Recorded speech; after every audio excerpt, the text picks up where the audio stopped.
Ready to move in premium triplex villas at Bachapalli APR Projects. తమిళనాడులో భారీగా బంగారం పట్టుబడింది. కాంచీపురం జిల్లాలో ఏకంగా 1400 కిలోల బంగారాన్ని అధికారులు పట్టుకున్నారు. ప్రస్తుతం దేశవ్యాప్తంగా ఎన్నికల కోడ్ అమల్లో ఉంది. ఎన్నికల ధన ప్రవాహాన్ని అడ్డుకునేందుకు కేంద్ర ఎన్నికల సంఘం అన్ని రకాల చర్యలు తీసుకుంటోంది. ఎన్నికల కోడ్ అమల్లో ఉన్న ప్రాంతాల్లో కట్టుదిట్టమైన భద్రత ఏర్పాటు చేయడమే కాక ఎక్కడికక్కడ పెద్ద ఎత్తున తనిఖీలు నిర్వహిస్తున్నారు. నిబంధనలు ఉల్లంఘించి పెద్ద ఎత్తున డబ్బు బంగారం తీసుకెళ్లే వాహనాలను పట్టుకుని సీజ్ చేస్తున్నారు. ఇప్పటికే దేశవ్యాప్తంగా పెద్ద ఎత్తున నగదు వివిధ రాజకీయ పార్టీలకు చెందిన బంగారం వెండి సామాన్లు పట్టుబడ్డాయి. ఇప్పుడు తమిళనాడులో భారీగా బంగారం పట్టుబడింది. రికార్డు స్థాయిలో 900 కోట్ల రూపాయల విలువైన బంగారాన్ని అధికారులు సీజ్ చేశారు.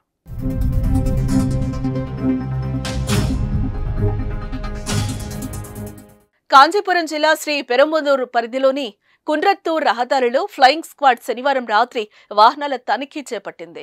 అటుగా వచ్చిన ప్రైవేట్ సెక్యూరిటీ సంస్థకు చెందిన మినీ లారీ, మినీ కంటైనర్ లారీలను సోదా చేశారు. ఓ లారీలో 1025 కిలోలు, మరో వాహనంలో 400 కిలోల బంగారం ఉన్నట్లుగా గుర్తించారు. అయితే దీనిలో 400 కిలోల బంగారానికి సంబంధించి అన్ని ఆధారాలు ఉండగా మిగిలిన బంగారానికి ఆధారాలు లేకపోవడంతో దాన్ని సీజ్ చేశారు. ఆ బంగారం చెన్నై విమానాశ్రయం నుంచి శ్రీ పెరంబదూర్ సమీప మన్నూర్లోని ఓ గోదాంకు తరలిస్తున్నట్టుగా అధికారులు దర్యాప్తులో తేలింది. ఈ ఘటనపై కేసు నమోదు చేసుకుని దర్యాప్తు ప్రారంభించిన పోలీసులు బంగారం విషయం చెన్నై విమానాశ్రయ అధికారులకు సమాచారం అందించారు. బంగారం మొత్తం విలువ సుమారు 900 కోట్ల వరకు ఉంటుందని అంచనా వేస్తున్నారు. తమిళనాడు చరిత్రలో ఇంత మొత్తంలో బంగారం విలువ పట్టుబడ్డం సంచలనంగా మారింది.